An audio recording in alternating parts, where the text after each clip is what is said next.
अरे प्रभु, इन लोगों को हर चीज में राजनीति ही दिखती है। क्यों संघ बीजेपी और हम लोग नहीं है क्या एनडीए में?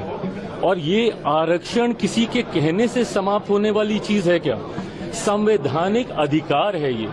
आरक्षण किसी को दी हुई खैरात नहीं है, ये संवैधानिक अधिकार है और दुनिया की कोई ताकत आरक्षण को कतई समाप्त नहीं कर सकती है। और जो लोग इसको समाप्त करने की सोच रखते हैं, कभी समीक्षा के माध्यम से, कभी सुधार के माध्यम से, उनको संभवतः ये पता ही नहीं है कि आरक्षण क्यों जरूरी है। आप जब शेड्यूल ट्राइब्स की आप बात करते हैं, बहुत आसानी से कह देते हैं कि भाई इन लोगों को क्यों आरक्षण के साथ जोड़ा जाए, पर आज भी ऐसी घटनाएं होती हैं। खड़गे साहब के साथ क्या हुआ था? उस मंच पे गए थे, उस मंच का शुद्धिकरण किया गया ना। आज भी एक दलित युवक को घोड़ी पे चढ़ने से रोका जाता है, एक दलित लड़के को बारात निकालने से रोका जाता है। बड़े बड़े नेता जब मंदिर जाते हैं तो मंदिर को गंगा जल से धुलवाया जाता है। तो ये भेदभाव तो आज भी हो रहा है ना। और ये वही अनुसूचित जाति है जो छुआछूत का शिकार रही है। भारत के संविधान में जब आप शेड्यूल कास्ट को देखते हैं, ये ऐसी कास्ट है जिनको शेड्यूल किया गया है, जिनका आधार छुआछूत था, जिसकी वजह से इनको गांव से बाहर रखा जाता था। इनको छूना तो दूर की बात है, देखना तब पाप माना जाता था। ऐसे में मुख्य धारा के साथ जोड़ने के लिए, और क्या हम लोग उस लक्ष्य को पूरा कर पाए? नहीं कर पाए ना।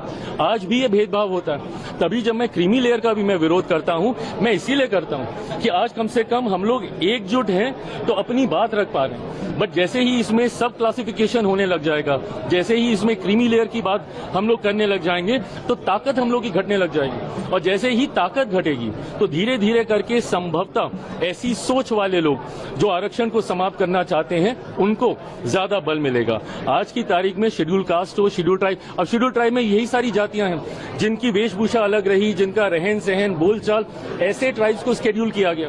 पिछड़ा वर्ग से आने वाले लोग जिनको संभवतः मौके नहीं मिले, इसके माध्यम से उनको, और अब तो जो लोग आर्थिक तौर पे कह रहे हैं, ऊंची जाति से आने वाले गरीब लोगों को भी 10% का आरक्षण मोदी जी की इसी सरकार में हम लोगों ने पारित करने का काम किया। तो जो लोग ये सोच रखते हैं कि आरक्षण पे चर्चा होनी चाहिए, सुधार होना चाहिए, समीक्षा होनी चाहिए, बाबा साहेब की सोच से बनी हुई ये व्यवस्था है और दुनिया की कोई ताकत इसको, और मैं जब तक हूं, मैं इतना तो मैं पूरे गारंटी के साथ कह सकता हूं कि जिस सरकार में चिराग पासवान है, रामविलास पासवान जी का बेटा हूं, कतई इस व्यवस्था को बिगड़ने नहीं दूंगा।